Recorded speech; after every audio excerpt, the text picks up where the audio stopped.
Hi guys, welcome back to the channel. This is the Honda GB350S. Now this bike has been reviewed to death since it was launched in the UK in 2025. And I've always said on this channel I wouldn't do reviews, but this one's a little bit different because I actually own this bike. So I think I'm in a better position to be able to review it once you live with it for a little while. I wanted to give an actual honest opinion of someone who's come from a bike with almost 100 horsepower down to a bike with just over 21 horsepower.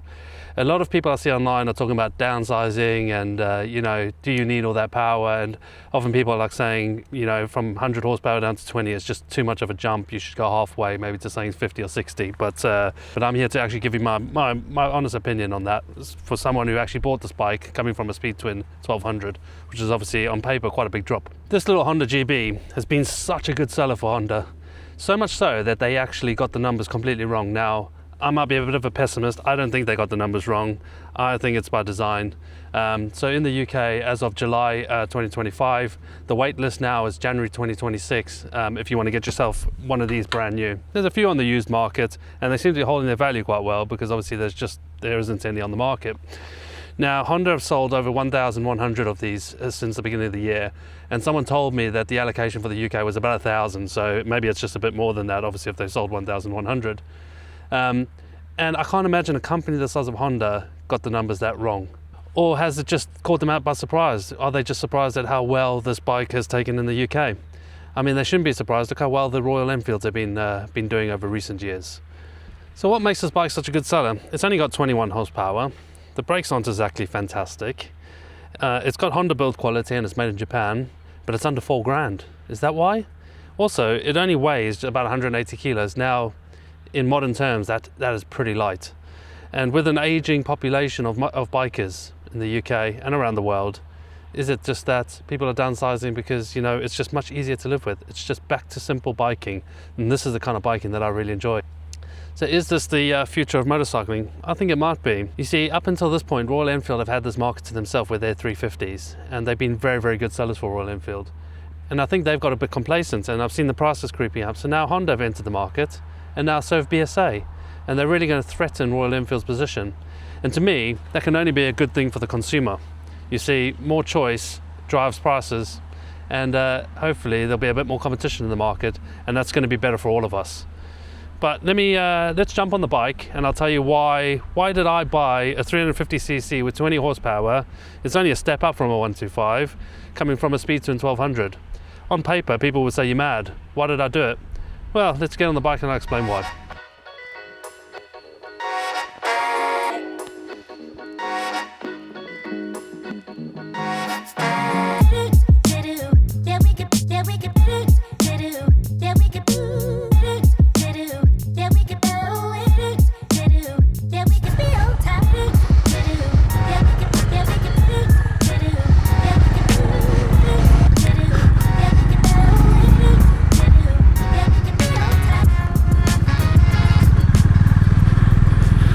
So it's not very often that I'm influenced by influencers online, in particular YouTube. But the one day I was just scrolling through YouTube mindlessly as you do, and I came across this channel. It was suggested to me called Ride Through Japan. Adam, who lives in Japan, who sounds a bit American, a bit Australian, bit of a mix really, and I think he'd quite happily own up to that. He's been riding his Honda GB around Japan. And it's not the natural bike you would think for that kind of trip. You know, big distances, touring 3 or 4 days at a time, and he made it look like light work. Now he has since upgraded to a Triumph Speed 400X, but he still has the GB, and something he said he would never sell it. And that really got me intrigued. So it was that influence that I went and test rode one. And I think Adam's had a lot of parts to play for sales of the Honda GB, and I think Honda should be giving him a cut. So yeah, so I went and test rode one. Now at the time I had my Speed Twin 1200, which I was looking to sell anyway. And you know, I said there's no way in hell a 21 horsepower bike is going to do anything for me. But you know what sits in the back of my head often is that saying that everybody says it's better to ride a slow bike fast than a fast bike slow. I'm like, yeah, but like how slow? 21 horsepower, that's just too slow. Why would they bring this bike to the UK? Why are the Royal Enfield 350s selling so well? You know, they're underpowered, they're just not suited for our kind of roads. Yes, they're more suited for like India, you know, where you don't get up to those sort of top speeds. But I thought, let me give it a go. And honestly, after an hour test ride, I absolutely fell in love. So I went home and I was like, and I said, there's no way. It's just too much of a drop. And I looked online, and you know, you start to take people's comments into account, where people are like, no, 21 horsepower is just not enough for the UK road, it's dangerous. So I kind of sat on it for a couple of weeks, and eventually I was like, you know what, no, I want one. And at under £4,000, £3,999 in the UK, you can afford, well, hopefully most people could afford, to stick one in the garage alongside your main bike, and have it as a second bike, or have it as a first bike, or an only bike. It doesn't have to be anything. And once you've ridden one of these, you understand why. Yes, 21 horsepower, but that little single cylinder just sounds so great. And when you wind it up, it's got so much little like low down torque. It's so fun to ride, so engaging, so much more so. My speed twin 1200 was just too easy to ride. You could sit in any gear, it had all the power. If you were in the wrong gear, it would just power out the corners absolutely fine. This thing, you have to work it a bit to get it going, and I absolutely love that. And actually, this bike is just so much more fun to ride.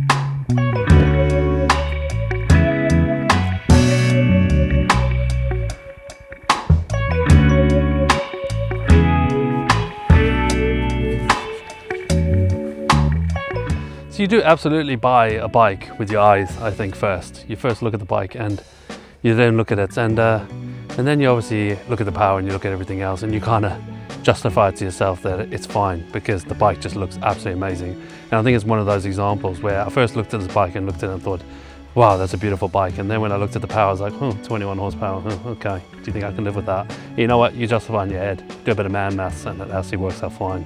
You see, this bike is just absolutely beautiful. Come on, you can't say you don't like it. And what I quite like is we're moving away from the sort of the bikes of the 60s now, you know, the Bonneville's of the world, and we're kind of moving into the 70s and the 80s in terms of modern classics, and I quite like that. You see, I grew up in the 90s, but there were definitely a lot of bikes from the 80s around when growing up, and although I wasn't really into bikes, that's the kind of bikes I really liked. And my first bike getting back into biking was a Honda CD200. And this bike is just so similar to that. I love that CD200. It was quite an old bike, so you had to worry about carbs and stuff like that. Whereas this is just a modern reliability, but it just looks great. I'm keeping the bike pretty standard, but it's got the crash bars, and it's also got the Hipco and Becker rear rack on the back there, which is a great camera angle. And apart from that, I'm not really going to change too much. I have got a belly pan to go on here, because this thing, the fender is quite short, so it doesn't leave much in terms of like covering the engine and muck, so it does do that. So I've got a little fender extender that's going to go, sorry, not a fender extender, I've got a bash plate that's going to go underneath there. I'm not going to change the exhaust. I think it sounds absolutely fantastic. Why would you spend 500 or 600 pound on a new exhaust system for a bike that only costs £4,000? I just don't see the point. So if I could only have one bike in my garage, would I consider the Honda GB350? And if you could only afford one bike, should you consider this? I think 100% yes. I think this is more than enough bike. If you've got a full license and you just don't need the latest and greatest, this is just back to simple biking. You know, there's nothing to go wrong here. It's got all the modern features. It's got, you know, ABS and traction control and all that kind of stuff that, you know, all the bikes don't have. But you get the modern reliability, but then you don't have all the other aids that you just don't need. And let's be honest, you know, in 20 years time, all those modern bikes, you know, the big GSs of the world, you know, when those electronics start going bad in a few years and something happens, you know, those bikes pretty much become a write-off. You know, you just can't fix them yourself. This bike's a single cylinder, you know. You can, for £299, which is dirt cheap, you can take out a service plan with Honda. So as long as you get serviced by them, it adds another 6 years onto the warranty. But to be honest, this bike only costing £4,000. I'm just going to do the servicing myself. And yes, it will null and void the warranty. But, you know, for a £4,000 bike, I'm ready to take the risk. So yeah, so I downsized from a Speedspin 1200 to this, and I couldn't be more happy. Yes, okay, I've got a second bike in the garage, but I'll be honest with you, in the last month I've barely ridden it. I've ridden this bike every opportunity because it's just so fun to ride. So yeah, do yourself a favour. You might not be able to buy one anytime soon, but get yourself a test ride. And what I have seen is that a lot of dealers are actually even selling their test bikes now because there's no supply, and they're realizing they could probably cash in and sell their test bike for almost the same price as a brand new bike. So, but if you can find a test ride, get yourself a test ride. Get yourself on an order for one of these. It's just a no-brainer. For $4,000, even if you picked one of these up used now for $3,500, it's just an absolute no-brainer. It's such a brilliant bike, great second bike. But like as I said, if it's the only bike that if you can only have one bike, to me it's perfect. Alright, thanks guys for watching. Please do that, like and subscribe. And what I'm going to do is the final bit of the video is I'm going to get onto the dual carriageway, take this bike up to top speed and show you that it can do it. Because that's always people's biggest complaint, that it's unsafe on like motorway speeds, and it's rubbish. Yeah, you might be chilling out with the trucks sometimes if you're on a slight incline, but generally 70-80 mile an hour for this bike, no problem at all. One thing I forgot to mention, guys, is on paper the seat height of this bike is only 800 millimeters, which in paper isn't that high, and my Speedspin was the same. But I just want to show you, for me at 5'7", 800 millimeter seat height, but it's quite a wide seat, and I'm on tippy toes, and that's quite interesting for an 800 millimeter bike. So it's just one thing to note. The great thing is it's such a light bike at 180 kilos that it actually doesn't matter too much, but you would expect the 800 millimeters to be able to sort of get more feet down, especially at 5'7". So it's just one thing to note if you are a little bit shorter. And the primary reason for that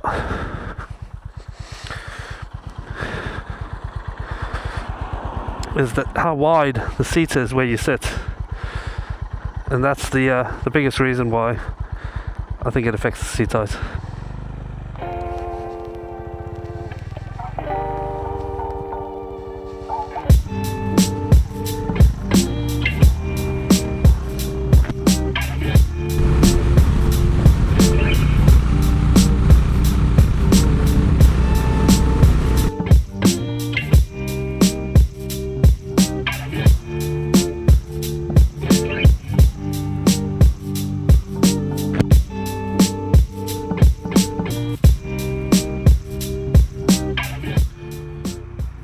Right guys, here we go, onto the dual carriageway.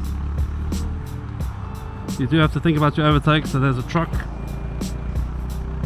Alright, let's get onto, there we go, second, third.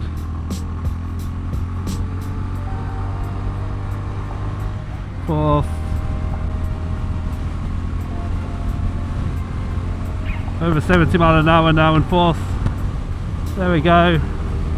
We are just under 80 mile an hour indicated. Going past a truck, just under 80.